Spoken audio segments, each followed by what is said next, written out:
নমস্কার বন্ধুরা, Indian stock market বাংলায় আপনাদের স্বাগত। আমি সৌভিক। আজকে 13 তারিখ, 13ই সেপ্টেম্বর, শুক্রবার। জাস্ট মার্কেট বন্ধ হলো। এই উইক নতুন আবার নিফটি হাই মারল। খুব সুন্দর একটা র্যালি নিফটির দিল, আনএক্সপেক্টেড বলাও যেতে পারে। বিশেষ করে গতকাল অর্থাৎ এক্সপায়ারির যে দুপুর 2টোর পর থেকে কাল যে র্যালিটা দিয়েছে, এটা আনএক্সপেক্টেড একটা র্যালি। কি কারণে দিল, কেন দিল, পুরোটা শর্ট কভারিং কীভাবে হলো, এগুলো বলাটা খুব টাফ। তবে এরকম যে প্রত্যেক এক্সপায়ারিতে পাওয়া যাবে এরকম ব্যাপারটা নয়। কালকে যে ঘটনাটা মেন ঘটলো সেটা আগে বলি। প্রত্যেক দিনই দেখা যাচ্ছিল কি, যারা কল কিনছে বা পুট কিনছে, যারা কিনে খেলছে, তাদের প্রিমিয়ামটাকে গলিয়ে দিচ্ছিল। টাইম ডিকে করে প্রিমিয়াম গলিয়ে দিচ্ছে, সে কল কিনুক বা পুট কিনুক, ইন্ডেক্সের কথা। তাতে কি হলো, রাইটাররা যারা কল বা পুট বিক্রি করে আগে কাজ করে, যারা কিনে কাজ করে, আবার কেউ বিক্রি করে কাজ করে। এবারে কল বা পুট যদি বিক্রি করে কাজ করতে হয় তাহলে ফিউচারের মার্জিন লাগে, অর্থাৎ বড় টাকা নিয়ে এসে কাজটা করা যায়। তো তারা কি করে, বেশি তাদের টাকা থাকার জন্য তারা বড় মানিটা লাগায় এবং টোটাল প্রিমিয়ামটাই প্রায় খেয়ে নেয়। ঠিক আছে, তো এটা তাদের অভ্যেসে দাঁড়িয়ে গেছিল, প্রত্যেক দিনই তাই হচ্ছিল। তো কালকে কি হলো, কালকেও এক্সপায়ারি, কালকেও সকাল থেকে একটা রেঞ্জের মধ্যে ঘোরাঘুরি করছিল এবং দেখাচ্ছিল যে আজকেও এক্সপায়ারিটা টোটালি কলপুট একদম দুজনকেই খেয়ে নেবে। আস্তে আস্তে দেখছিলাম পজিশন বাড়ছিল, বোথ কল এবং পুটে পজিশনটা বাড়ছিল নিফটি। বিশেষ করে এটা স্বাভাবিক বোঝা যাচ্ছিল যে একটা রেঞ্জ বাউন্ড আবার একটা এক্সপায়ারি হয়ে যাবে, অর্থাৎ কল পুট যারা বেচছিল একসাথে বেচছিল যাতে তারা টোটাল প্রিমিয়ামটা খেতে পারে। কালকে করে দিল কি, দুপুর 2টোর পর টুইস্ট এনে দিল, 500+ পয়েন্ট নিফটিকে তুলে দিল ওখান থেকে এবং নিউ হাই করে দিল। কেউ এক্সপেক্ট করেনি, আনএক্সপেক্টেড। এবং মার্কেট, এই শেয়ার মার্কেট টোটালটাই আনএক্সপেক্টেড জায়গা। তো যারা এই 1-2 মাস ধরে পুট বা কল রাইট করে পয়সা কামিয়েছিল, কারণ রাইটাররা যারা কল পুট রাইট করে তারা হয়তো বেশি পয়সা কামাতে পারে না, হয়তো 1-1.5 লাখ টাকা লাগিয়ে হয়তো 2,000-3,000 টাকা ম্যাক্সিমাম কামায়। ঠিক আছে, আর যারা কল কিনে বা পুট কিনে কাজ করে তারা ওই 5,000, 7,000, 10,000 টাকা লাগিয়ে চিন্তা করে 1 লাখ টাকা কামাবো। কিন্তু আলটিমেটলি কি হয়, যে ছোট ছোট ছোট ছোট পয়সা সঠিক জায়গায় যদি না লাগানো যায় তাহলে অল্প অল্প করে ওই সেলাররাই নিয়ে চলে যায়। কিন্তু কালকে কি করলো, কাল করলো যারা এই 1-2 মাস ধরে যা প্রফিট করেছিল, যারা সেল কাজ করে, ঠিক আছে, মানে যাদের হাতে অনেক টাকা ছিল, সেল করে কাজ করছিল, তাদেরকে 1-1.5 মাসের টাকাটা পুরোটা ধুয়ে নিয়ে চলে গেল লাস্ট 1 থেকে 1.5 ঘন্টা। নিফটিও তাই, ব্যাংক নিফটিও তাই। অর্থাৎ এই মার্কেট সবাইকেই সুযোগ দেয় এবং সবাইকেই মারে। সে কল কিনে খেলুক, পুট কিনে খেলুক, বা কল বেচে খেলুক, পুট বেচে খেলুক, এই মার্কেট সবাইকেই সুযোগ দেবে এবং সবাইকেই মারে। সেটা কালকে আবার একবার প্রমাণিত। সেকেন্ড কি এলো, মার্কেট যে এখন বর্তমান জায়গায় যেটা বিশেষ করে দেখা যাচ্ছে, কারা টাকা পাচ্ছে, যারা ফিউচারে কাজ করছে। যারা ফিউচারে কাজ করছে তারা কিন্তু খুব কুইক টাকাটা পাচ্ছে। ফিউচারে কাজ বলতে সে আপনি সেল করে কাজ করুন বা বাই করে কাজ করুন, রিস্ক থাকছে, কিন্তু যারা ফিউচারে কাজ করছে তারা খুব তাড়াতাড়ি মুভমেন্টগুলো ক্যাপচার করতে পারছে। কারণ এখন ম্যাক্সিমাম সময় দেখা যাচ্ছে যে কোনো স্টক বাড়ছে কিন্তু তার কল অপশান বাড়ছে না, উল্টে পড়ে যাচ্ছে। আবার কোনো স্টক পড়ছে কিন্তু তার পুট অপশানটা সেইভাবে বাড়ছে না, উল্টে পড়ে যাচ্ছে বা দাঁড়িয়ে যাচ্ছে। এই জায়গাগুলো, টাইম ডিকেগুলো খাচ্ছে।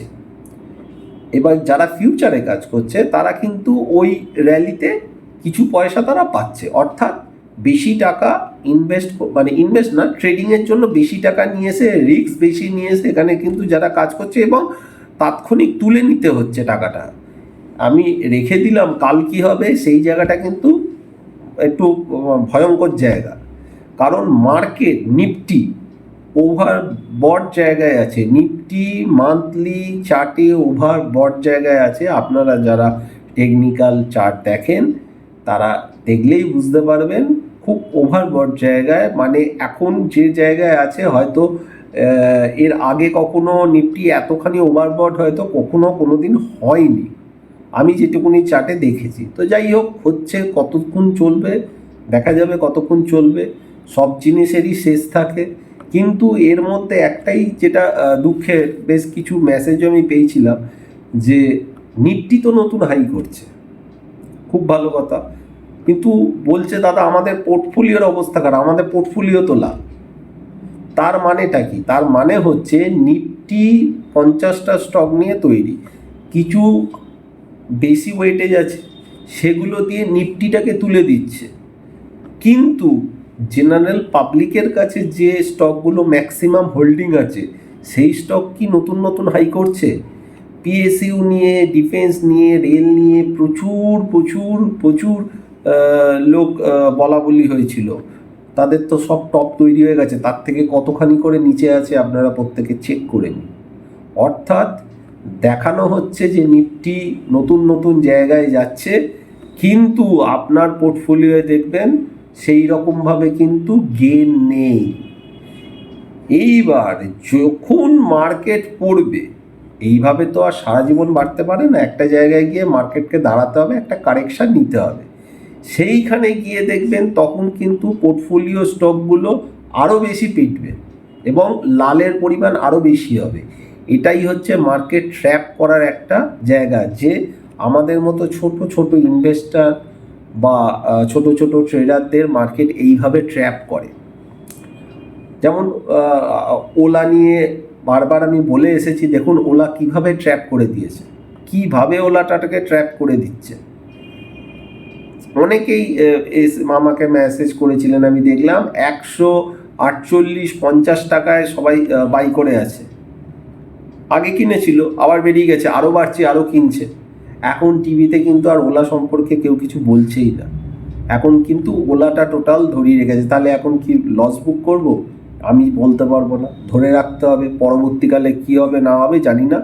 কিন্তু এইভাবে অনেক ডিফেন্স সেক্টরে, এই কিছুদিন আগে আমেরিকা আমাদের ডিফেন্স মিনিস্টার গেছিল, তখন শুনছিলাম প্রচুর ডিফেন্স বাড়বে, বেশি দিনের কথা না, 1-1.5 সপ্তাহ আগের কথা, কিন্তু আলটিমেটলি কী হলো? ডিফেন্স কি নতুন হাই মারলো?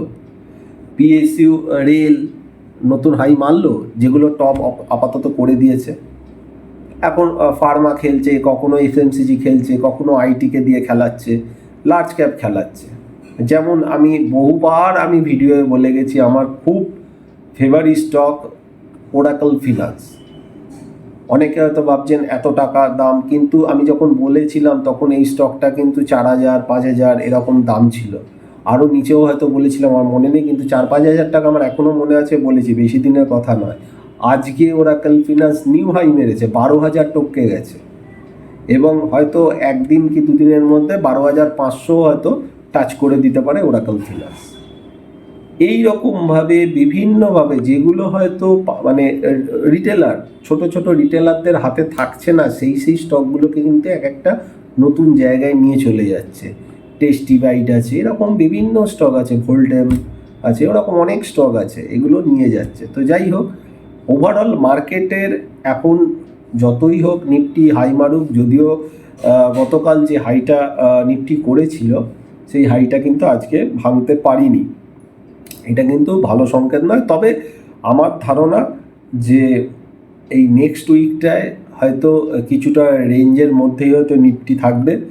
তুলনামূলক ব্যাঙ্ক নিফটির থেকে আজকে একটু ভালো লাগলো, হতে পারে ব্যাঙ্ক নিফটির থেকে একটু আউট পারফর্ম করতে পারে 2-3 দিনের জন্য। ওভারঅল ব্যাঙ্ক নিফটির স্ট্রাকচার নিফটির থেকেও খারাপ, কিন্তু আমি যদি 2-4 দিনের কথা বলি, সেখানে আমার মনে হচ্ছে ব্যাঙ্ক নিফটিটা তুলনামূলকভাবে নিফটির থেকে একটু ভালো আজকে ক্লোজিং দিয়ে এগোতে পারে।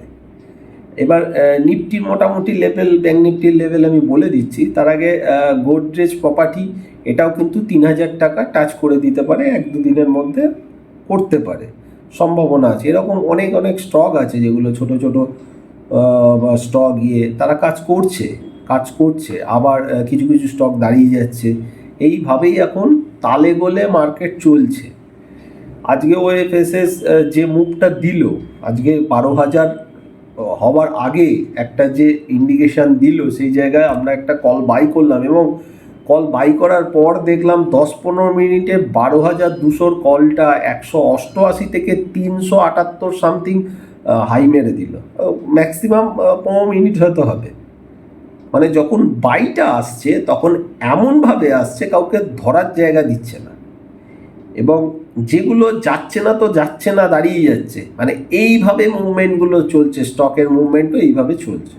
তো যাই হোক, এক একটা মার্কেটে এক একটা ফেজ আছে, ওই ফেজ যেরকম যেরকম হয় সেরকম সেরকম চলে। তো আবারও বলছি, ওরাকল ফিনান্স আমার খুব পছন্দের শেয়ার। তার মানে এই নয় যে আমি বলছি আপনারা এখন গিয়ে ঢুকে যান ওরাকল ফিনান্স, আমি বলছি না। তবে হ্যাঁ, এটা বলতে পারি যে পরবর্তীকালে যখন মার্কেট কারেকশান হবে তখন নিশ্চয়ই ওরাকল ফিনান্স লং টার্মের জন্য একটু, মানে 2 বছর 4 বছর 5 বছরের ভিউ নিয়ে যারা দেখবেন, তারা যদি কিনে রাখতে পারেন মনে হয় ভালো পাবেন। ঠিক আছে, তার মানে এই নয় যে মাল্টি ব্যাগার আমি বলে দিচ্ছি ওরাকল ফিনান্স এখান থেকে 1 লাখ হয়ে যাবে, এই কথা এখন আমি বলছি না। ঠিক আছে, মানে সেইগুলো আবার ভাববেন না যে 5 গুণ 8 গুণ আমি বলছি, সেটা নয়। হতে পারে, কিন্তু সেটা পরে, এখন দেখে অতটা বোঝা যাচ্ছে না। যতটা বোঝা যাচ্ছে ততটুকুনি বললাম। যেমন এখন 12,500 প্লাস হয়তো একবার চলে যেতে পারে, হতে পারে সোমবারই হয়তো চলে গেল, হতে পারে গিয়ে আবার হয়তো ডাউন হলো, বা আরও মুভ দিল, শর্ট কভারিং চলে এলো, সেখান থেকে হয়তো 13,000ও নিয়ে চলে গেল, হতে পারে। এটা মার্কেট আওয়ার্সে দেখলে বোঝা যাবে।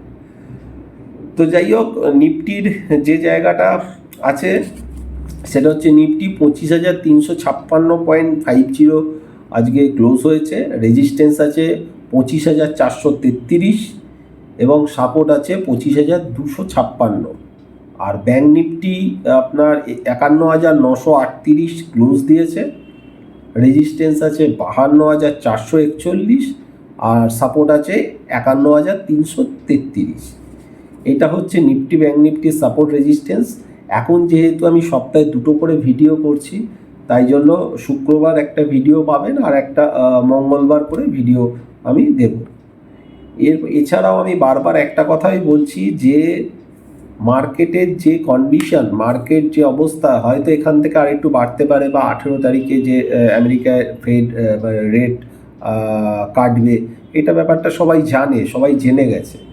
তো তাতে অনেকে হয়তো ভাবছেন আরও র্যালি দিতে পারে, কিন্তু আমি সহমত নই এটার সাথে। ঠিক আছে, সেটা হয়তো রেঞ্জ বাউন্ড রাখতে পারে, বা হয়তো নিচের দিকে একটু নামাতে পারে। তবে একটা জিনিস দেখা যাচ্ছে যে নিফটি যখন নিচে ফেলছে তখন 2 থেকে 3 দিনের মধ্যে 1,000-1,200 পয়েন্ট ফেলে দিচ্ছে, এবং রিকভারিটাও চলে আসছে 10-12 দিনের মধ্যে। মানে এরকম নয় যে পড়ে আছে তো পড়েই যাচ্ছে, আরও পড়ে যাচ্ছে, ব্যাপারটা সেটা এখনও নয়। মানে এই ট্রেন্ডটা এখনও ফলো করছে। যখন এই ট্রেন্ডটা চেঞ্জ হবে তখন আর একটা বোঝা যাবে যেটা আগে ছিল। এখন এটা 2024 বা 2020 পর থেকে, বা বিশেষ করে 2024-এর পর থেকে এই ট্রেন্ডটা দেখা যাচ্ছে যে কারেকশানটা আসছে, সেই কারেকশানে যদি কেউ শর্ট করতে চায় তাকে সুযোগও দিচ্ছে না শর্ট করা। শর্ট যদি করতে হয় অ্যাডভান্স শর্ট করতে হচ্ছে, এবং সেই শর্টটা যদি ঠিক জায়গায় না করা হয় তাহলে কিন্তু টোটাল প্রিমিয়াম খেয়ে নিচ্ছে।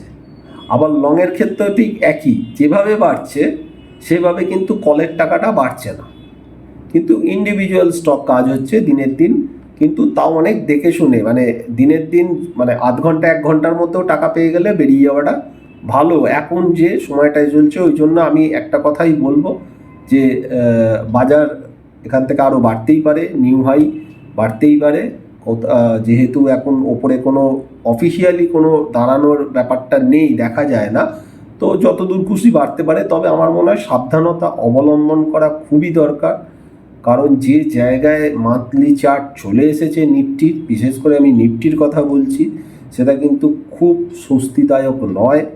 হয়তো পরবর্তীকালে এর এফেক্ট হয়তো আমরা দেখতে পারি। তো যাই হোক, এইটুকুনি আজকে বললাম। দেখুন, আর সম্ভবত আমি একটা ডেটও বলছি, সেপ্টেম্বরের 23 থেকে 25, সেপ্টেম্বরের 23 থেকে 25 এই 3টে দিন হয়তো একটু ভাইটাল ডেট হলেও হতে পারে ওখানে গিয়ে আরও বড় জায়গায় একটা টপ করতে পারে, বা হতে পারে একটা নিচের দিকে আসতে পারে। যাই হোক, এই 3টে দিন আমি একটুখানি একটু ভাইটাল ডেট হিসাবে দেখছি, তারপরে দেখা যাক কি হয়, যদিও দেরি আছে। আবার এর মানে এই নয় 3 দিন অনেক কিছু হয়ে যেতে পারে, নাও হতে পারে, সেটা পরের কথা। তার আগে 18 তারিখে যে রেড কার্ড, সেটা আমাদের 19 তারিখ অর্থাৎ বৃহস্পতিবার, নেক্সট যে বৃহস্পতিবার এক্সপায়ারি, সেই দিন কিন্তু একটা এফেক্ট আমাদেরকে দেখাতে পারে মার্কেট। তো যাই হোক, নেক্সট উইকে আবার ভিডিও করব মঙ্গলবার। ততক্ষণ ভালো থাকবেন, সুস্থ থাকবেন, একটু লাইক করবেন। আর যারা ফ্রি টেলিগ্রাম গ্রুপে জয়েন করতে চান, লিঙ্ক দেওয়া আছে, এই লিঙ্কের থ্রু ফ্রি টেলিগ্রামে জয়েন করতে পারেন। ওখানে কিন্তু প্রত্যেক দিন নিফটি ব্যাঙ্ক নিফটি সাপোর্ট রেজিস্ট্যান্সটাই দেওয়া হয়, আদারওয়াইজ কোনো কল বা আদার্স কিছু প্রোভাইড করা ওখানে হয় না। যেটা প্রোভাইড করা হয় সেটা হচ্ছে আমাদের পেড টেলিগ্রাম গ্রুপ, ওটা আলাদা, ওটা আমাদের থাম্বনেলে দেওয়া আছে, দরকার হলে ওখানে যোগাযোগ করতে পারেন। আজকে এখানে শেষ করলাম, ভালো থাকবেন, সুস্থ থাকবেন, নমস্কার।